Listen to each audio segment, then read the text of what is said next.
I'll be talking a lot of things, not only AI. AI is just one part of it. Machine learning, deep learning, clouds, quantum computing, augmented virtual reality. आज से 3 साल बाद, 4 साल बाद, कुछ साल पहले मुझे याद है जब कोविड आया था और मैं एक प्री PhD क्लास ले रहा था और वहाँ पे मैं कह रहा था कि well all of you it's high time you come to online learning, online lecture delivery. एक साल में by the year 2025 beginning AI हर इंडिविजुअल, एक ह्यूमन इंडिविजुअल की इंटेलिजेंस के ऊपर हो जाएगी। दैट मीन्स किसी भी एक इंडिविजुअल जो भी जानता है उसमें आप AI को ट्रेन कीजिए तो वो आपको 10 second, 20 second, even nano seconds में उससे ज़्यादा जान जाएगी जो व्यक्ति जानता है। An AI doctor, which a normal doctors takes about 7 to 8 years to get trained, can be trained in a few seconds, nanoseconds. He has just got to be programmed. मैं आप लोगों से ही बात कर रहा हूँ जो फ्यूचर में IAS PCS के कैरियर देख रहे हैं। आप में कुछ लोग बाय डिफ़ॉल्ट चार्टर्ड अकाउंटेंट्स भी बन जाएंगे, कुछ इंजीनियर्स भी बन जाएंगे, कुछ may be you become medical professional, some of you may be here, I don't know. Across the globe working patterns change हो रहे हैं और सबसे बड़ा चैलेंज जो नई जनरेशन के साथ है वो चैलेंज के साथ कोप करना, चेंजेस के साथ कोप करना। जब से ह्यूमैनिटी का जन्म हुआ था, human beings are not very old, just about 2 to 3 lakhs years old, जो इन्हें हम होमो सैपियंस कहते हैं। और हमारे ब्रेन का जो कैपेसिटीज़ हैं वो करीब 50,000 साल पहले पैदा हुई।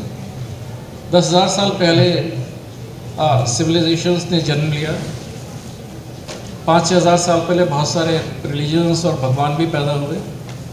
Lot of things happen.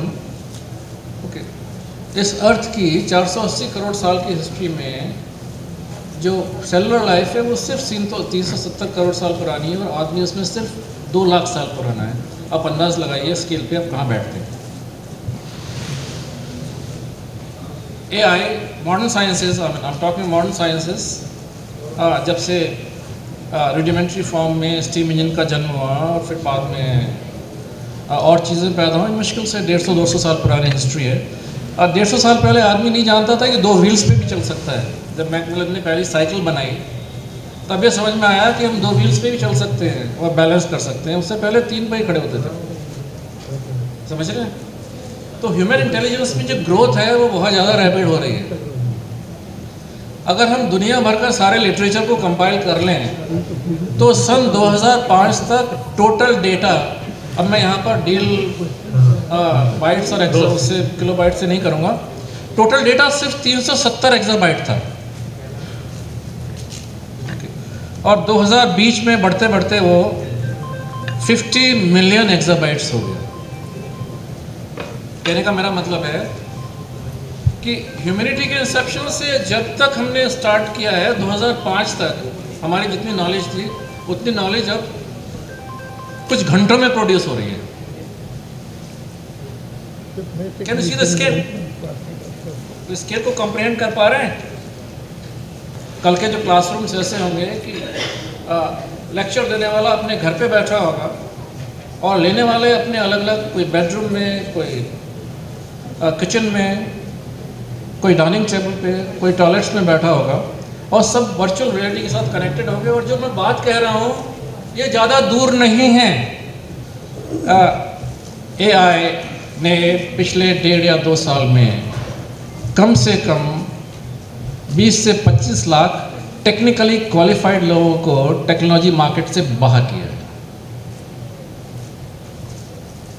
Difference क्या है? जो सर्वाइव कर रहे हैं वो लर्नर्स से, जो सर्वाइव जिन्होंने नहीं किया उन्होंने सोचा कि हम सब कुछ सीख चुके हैं। सबसे ज़्यादा चैलेंज टीचर्स के सामने आने वाला है। And I am not threatening, मैं आपको डरा नहीं रहा।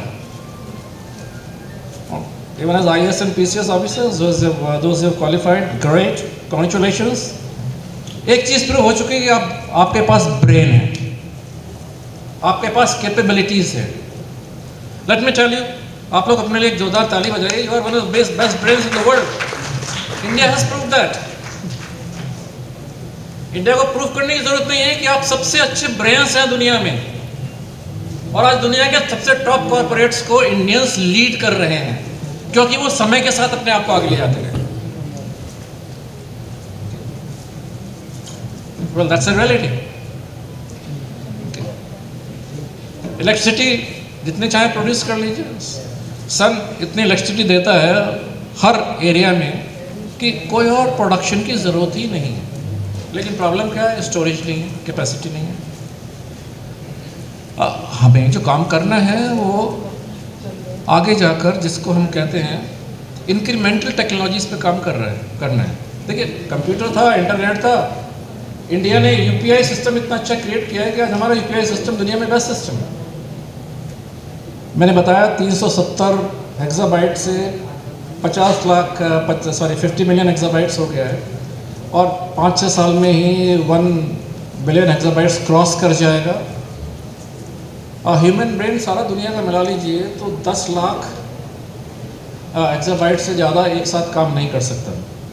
2029 में जो हमारे पास AI होगा वो कंबाइंड ह्यूमन इंटेलिजेंस से ऊपर होगा. आप मेरी बात समझ रहे हैं? हाँ, एक चीज़ है कि आप जो सिखाएंगे वो सीख जाएगा, और वो खुद भी काम करके उससे भी ज़्यादा सीख जाएगा. That's multiplying. एजुकेशन पहले क्या था? हमने पढ़ा, 40 साल काम किया, ओके, और एक बार जो पढ़ लिया उस नॉलेज को लेकर 40 साल बिता लिए, और 40% इनकम पे आ गए रिटायर होके. That's my story. आज ज़रूरी है कि आप चेंज के साथ चेंज करने के लिए तैयार रहिए. एक टाइम था एजुकेशन एक कंक्रीट बिल्डिंग की तरह थी, आप एक बार घुस गए पूरी ज़िंदगी बिता दी. अब एक टेंट की तरह है, टेक्नोलॉजी की हवा आएगी, उस टेंट को डाली जाएगी, और आप फिर पाएंगे कि आप अकेले हैं. ये मैं कैच सेंटेंसेस बोल रहा हूँ जो बहुत ज़रूरी है समझना. चेंज में सबसे ज़्यादा कौन सा पार्ट ह्यूमन बॉडी का है, या कौन सा फंक्शन सबसे ज़्यादा इम्पेयर्ड होता है, परेशान होता है? Emotions, human mind. Is it true और नॉट? अपने अंदर इतनी इमोशनल इंटेलिजेंस डेवलप कीजिए कि आप चैलेंजिंग परिस्थितियों में भी अपने आप को बैलेंस रख पाए, और कुछ नया सीखने की हमेशा तमन्ना रख सकें, कैपेसिटी रख सकें, डिज़ायर रख सकें. Are you with me? Are you all with me? Please develop high EQ. EQ responsible for more than 99% of success. Okay. चीज़ें आएंगी, चीज़ें बदलेंगी, समस्याएं आएंगी, चेंज बहुत फास्ट आएगा. AI रिलेटेड क्वेश्चन अगेन, 1 साल में इंडिविजुअल ह्यूमन इंटेलिजेंस को क्रॉस कर जाएगा, 5-6 साल में कंबाइंड इंटेलिजेंस को क्रॉस कर जाएगा, और मेरे अनुसार ये समय इसका भी आधा हो सकता है. इसको हम लोग कहते हैं पॉइंट ऑफ सिंगुलैरिटी. ओके. अगला चैलेंज अगर ह्यूमन बींग्स को है किसी को, तो वो सिर्फ मशीन से है. Well and good. आज एक डॉक्टर न्यूयॉर्क में बैठा हुआ, जापान में, इक्विपमेंट, सही इक्विपमेंट के साथ वहाँ से AI को कमांड देकर ऑपरेट कर सकता है, टोक्यो में बैठा हुआ या दिल्ली में बैठा हुआ. आप मुझसे बात कर रहे हैं, आप अपनी लैंग्वेज बोलिए. मैं एक जापानीज़ प्रोफेसर हूँ, छोटे से गैजेट्स हैं, इमीडिएटली ट्रांसफ़र कर देंगे उसको मेरी लैंग्वेज में. मैं उसी लैंग्वेज में आपको अपनी लैंग्वेज में जवाब दूंगा, लेकिन आप जो सुनेंगे अपनी लैंग्वेज में सुनेंगे. और यही नहीं, अब जैसे हिंदी में इतने सारे डायलेक्ट हैं, तो अब इतना डायलेक्टिकल ट्रांसलेशन हो जाएगा कि आप अगर भोजपुरी हैं तो भोजपुरी में ही सुनेंगे. Do you get me? हाँ. Classroom education is very highly threatened, very highly threatened. Technology को थ्रेट मत समझिए. टेक्नोलॉजी आपकी एक बढ़ी हुई आर्म है. कंप्यूटर एक मेरा एक्सटेंडेड ब्रेन है।